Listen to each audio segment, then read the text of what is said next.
Hello and thanks for joining us for our mid-morning edition of Arirang News. I'm Mark Broom. Let's start with a look at the day's headlines. North Korean leader Kim Jong-un invites US President Donald Trump to meet in a letter delivered to him by South Korean envoys at the White House. Trump says he wants to meet Kim by May. Kim also promises that North Korea will refrain from any nuclear or missile activities. Making good on another election pledge, President Trump signs off on hefty steel and aluminium tariffs. But with some exceptions, the decision has sparked a furious international backlash. Plus, round 2 of the Winter Olympics open this evening. The largest Winter Paralympics in history are set to kick off in PyeongChang with 570 athletes from nearly 50 countries taking part. So let's begin with the bombshell news. South Korea's National Security Director in Washington to discuss the outcome of his meeting with North Korean leader Kim Jong-un early this week made a rare podium announcement outside of the White House following his meeting with US President Donald Trump. This happened around an hour ago. This is breaking news out of Washington. Let's go live to our chief Blue House correspondent, Moon Kon-young, for the details. Kon-young. Right, Mark. So one startling news after another from South Korea's presidential envoys who traveled to North Korea earlier this week to meet with North Korean leader Kim Jong-un to discuss denuclearization. Now, they left for Washington just about this time yesterday, hinting there was a surprise ahead. Well, surprise indeed. We're finding out from South Korea's National Security Council Director Chung Eui-yong, who made a rare podium announcement at the White House after meeting U.S. President Donald Trump, that he had delivered a letter from North Korea's Kim to U.S. President Trump, where North Korean leader Kim Jong-un expressed his eagerness to meet with U.S. President Trump at an early date. Now, after listening to the briefing, U.S. President Donald Trump apparently accepted that invitation, saying he will meet with North Korean leader Kim Jong-un by May.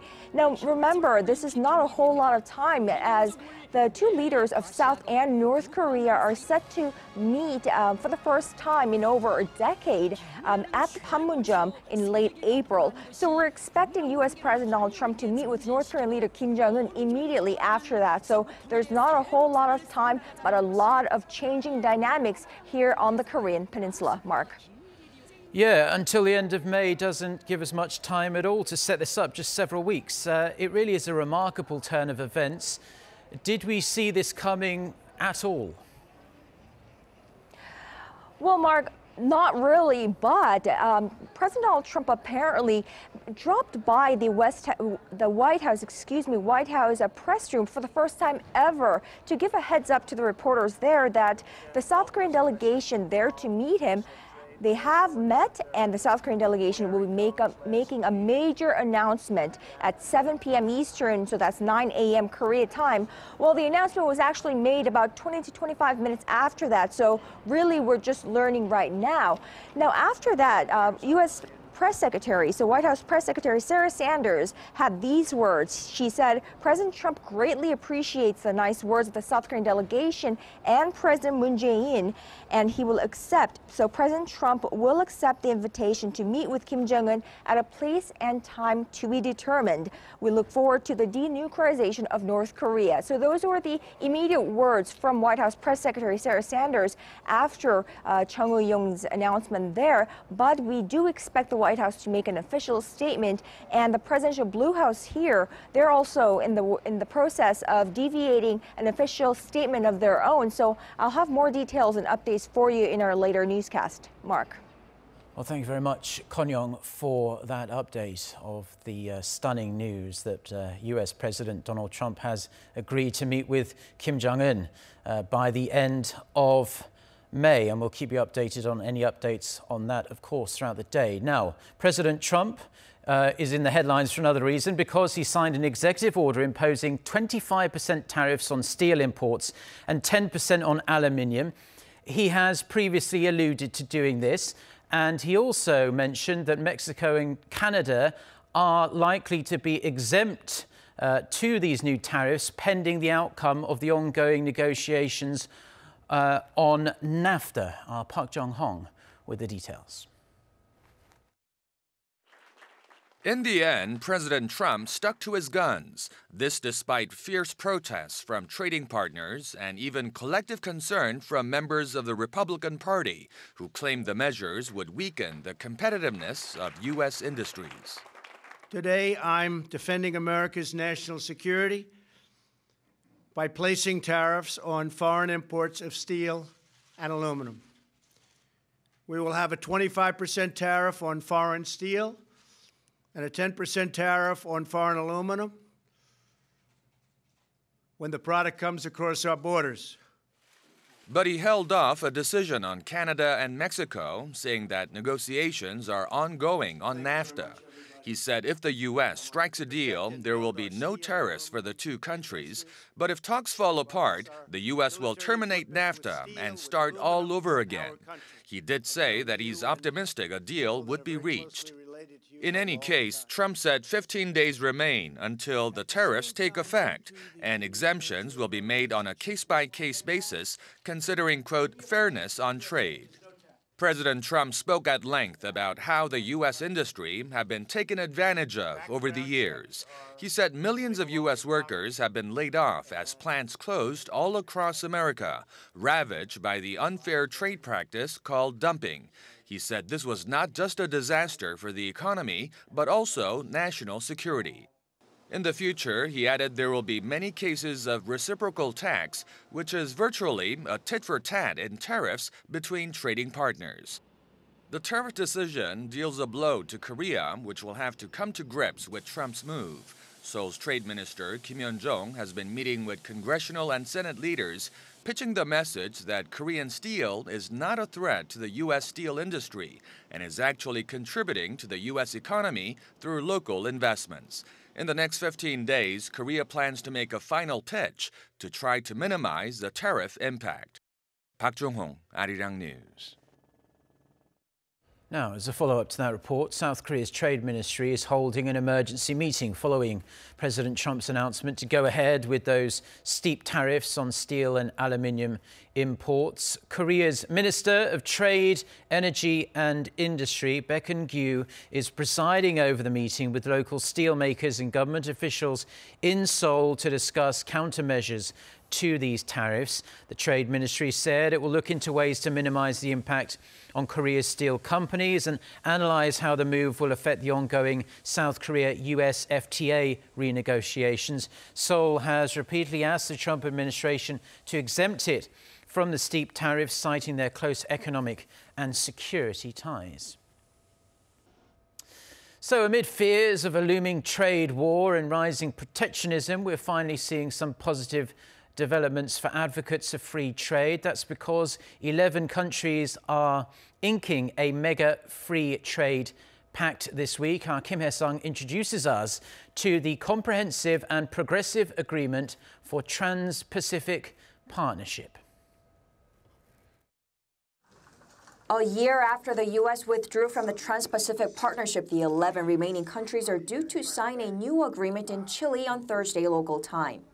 The deal, rebranded as the Comprehensive and Progressive Agreement for Trans-Pacific Partnership, was revamped last year after 11 countries, including Japan, Australia, and Canada, agreed to keep the trade pact. The signing of the deal is very meaningful. It serves as an antidote to counter rising protectionism, with the Trump administration threatening to impose tariffs on steel and aluminum imports, a shift back to the 1930s when a global trade war took place. The TPP would have represented around 1/3 of world trade. Yet even without Washington, the 11 remaining states represent over 13% of the world economy, or $10 trillion US.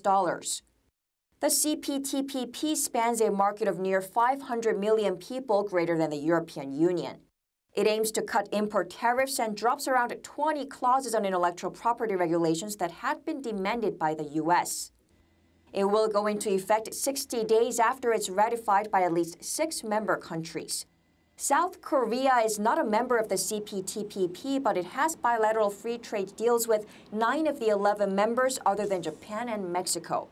Seoul's Trade Ministry says it will closely look into the CPTPP, analyze its economic effect, and decide whether it will join by the end of this year. The ministry added that it's looking into joining the Pacific Alliance trade bloc, including Mexico, Chile, Peru, and Colombia. Kim Jong-un, Arirang News.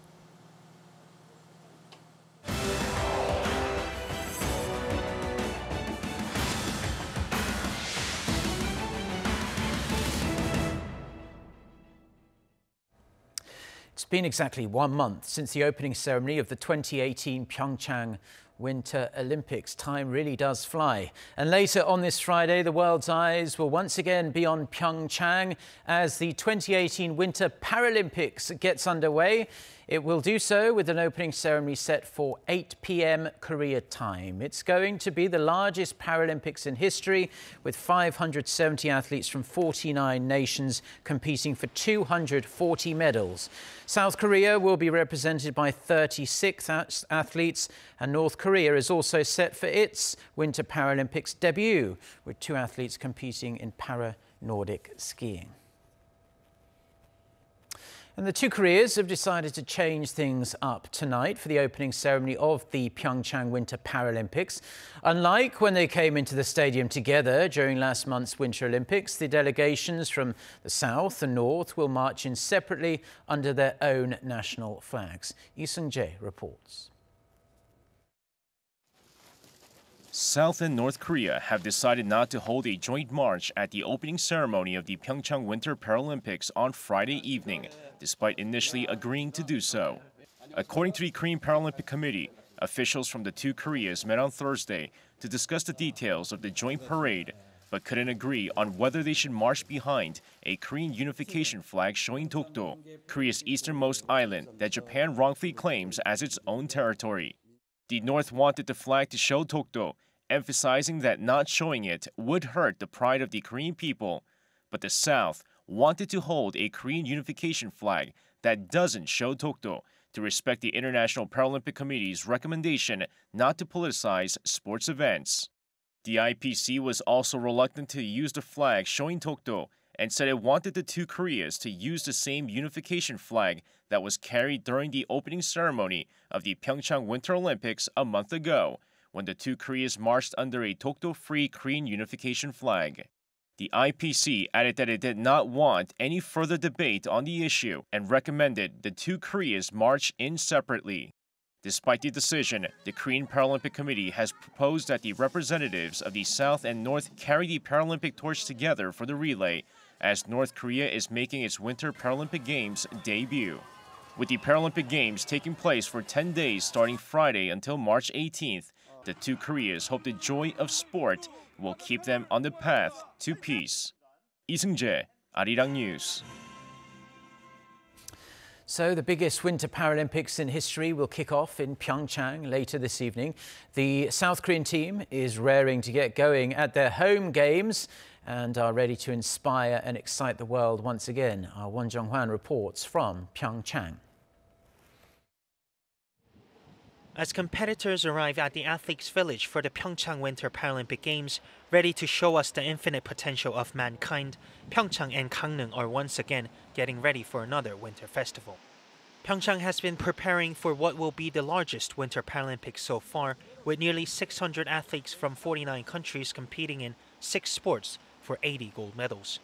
The U.S. registered 68 athletes, which is the largest number, followed by 52 from Canada and 38 from Japan. And the host nation is once again sending its largest ever delegation to the PyeongChang Games, with 36 athletes and 47 officials in all 6 sports. Team Korea is hoping to make the top 10, with a target of 1 gold, 1 silver and 2 bronze medals. And some of the Team Korea athletes expressed their determination at the launch ceremony, which was held last week. I've trained and lived in the snow for the games, which will be held in a few days. I am ready for the race. Let's go. Athletes, coaches and staff members of the para-ice hockey team have worked very hard, and I'm confident to say that the Gangneung Hockey Center will be our stage. We prepared a lot in terms of skills and mental training. As we're ready in every aspect, we believe we'll achieve a good result. The country has yet to win a gold medal at the Winter Paralympics, but this time could be different as South Korean ice sledge hockey player Chung Seung-hwan is determined to lead his country to a podium finish at the Paralympic Games. This is a stage I have dreamed of since I first started ice hockey. As this is held in my home country and many of my friends and fans will come and cheer for us, I believe we will do very well and I hope to win a gold medal. At PyeongChang Paralympics, 80 gold medals are up for grab in 4 snow sports and 2 ice sports. And the Team Korea looks on to build up its successful PyeongChang Winter Olympics, where it finished 7th place with 17 medals. 원정환, 아리랑 뉴스, 평창.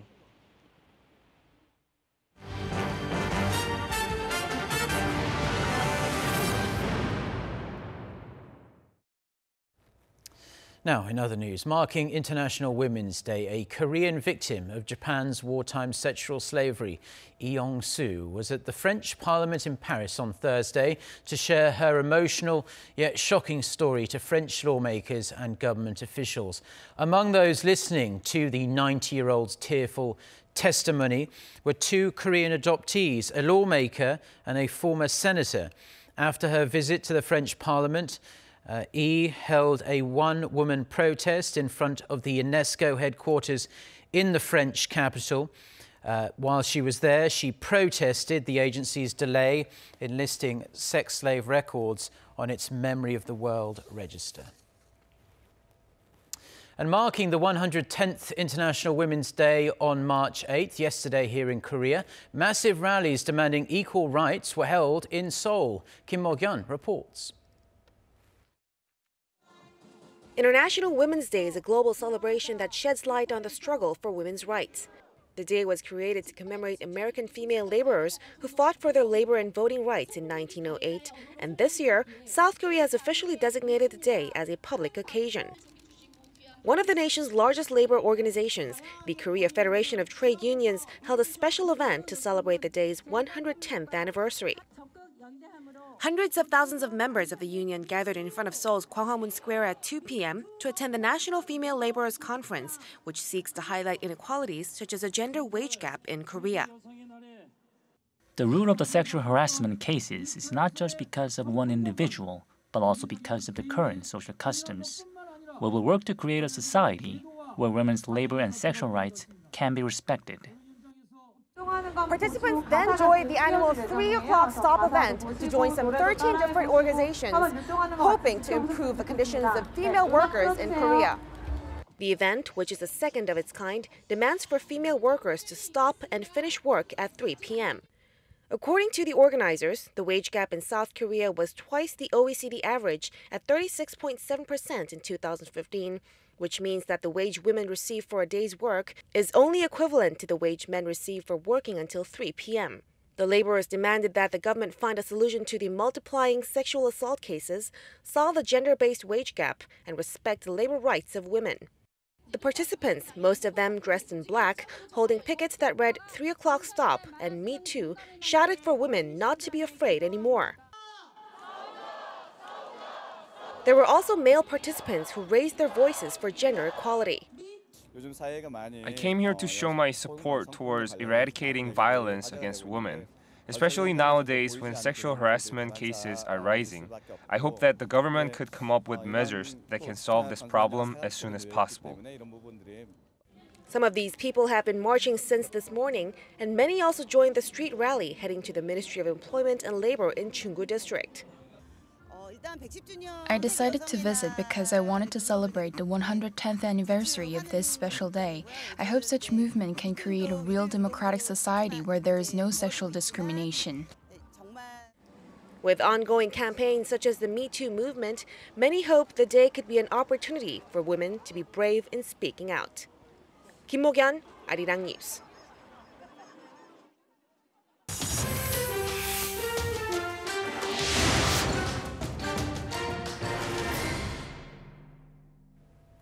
Now, for a look at stories making headlines around the world, and we continue with International Women's Day. Millions of women across the world have gathered to protest, strike and celebrate the occasion on Thursday. This year's International Women's Day is gaining even more attention following the emergence of the Me Too and Time's Up movements. For more on this and other international news, let's turn to our Noah Ram. Adam, it has been a tumultuous year for campaigns against sexual misconduct and also gender equality. Can you just give us a rundown of the events that happened around the world? Yes, Mark. Let's start with Spain, as it appears the biggest movement is happening there. Female workers across the country have launched an unprecedented 24-hour strike to protest against gender inequality and sexual discrimination, especially in the workplace. Hundreds of thousands of women also have taken to the streets in dozens of cities across Spain.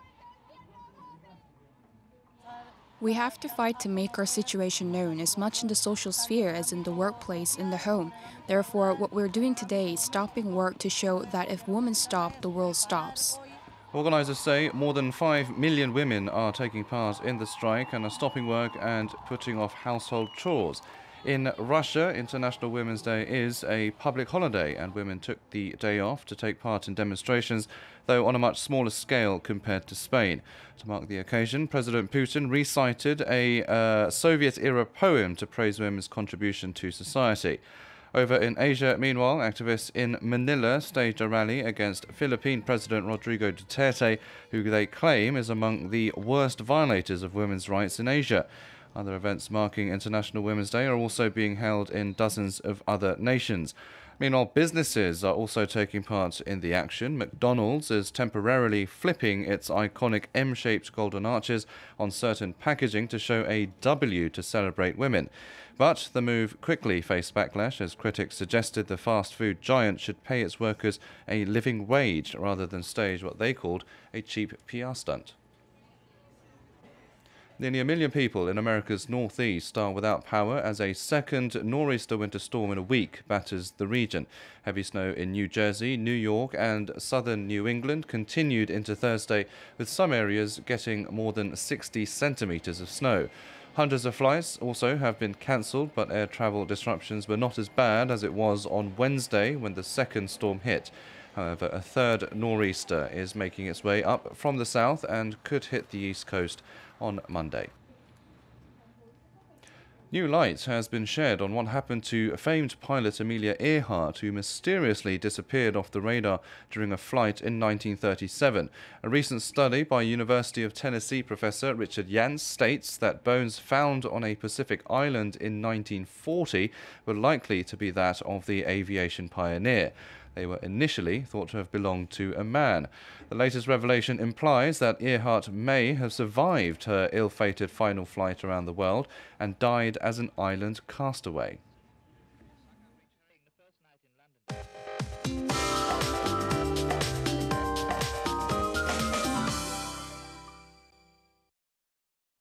Good morning. Temperatures will be a tad lower than Thursday, so have thicker scarves.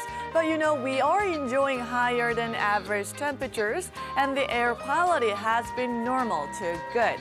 And as for today, highs in Seoul will get up to 9 degrees Celsius, while Daejeon will make it to 10 degrees this afternoon. And expect more sunshine today. Seoul, but we'll wake up to sub-zero temperatures tomorrow. Then expect to have spring warms starting next week, with highs hovering in the mid-teens here in the capital. With that, let's take a look at the international weather for viewers around the world.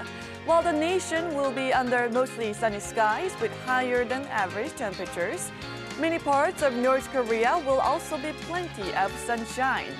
And as for the rest of Asia, explosive eruption from Japan's Mount Shimojake are shooting smoke and ash into the sky, grounding dozens of flights at a nearby airport. Meanwhile, Melbourne is in for some warm weather today, a top of 30 degrees Celsius, and it's going to be even hotter Saturday. And heading to North America, yet another potentially heating nor'easter is taking aim at New York City.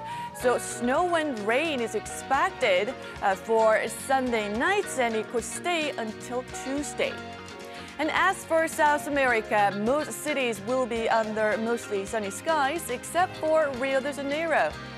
And taking you to Europe, London enjoyed some sunshine on Thursday, but rain is in the forecast on Friday and into next week. Lastly, to Africa, warm and sunny conditions are in the forecast in major cities. And that's all the weather update for now. That's pretty much where we're going to leave the news for now. Our next bulletin is coming up at noon Korea time, where we will have more on the remarkable news that US President Donald Trump has agreed to meet with North Korean leader Kim Jong-un in the coming weeks by the end of May. Until our next newscast, goodbye.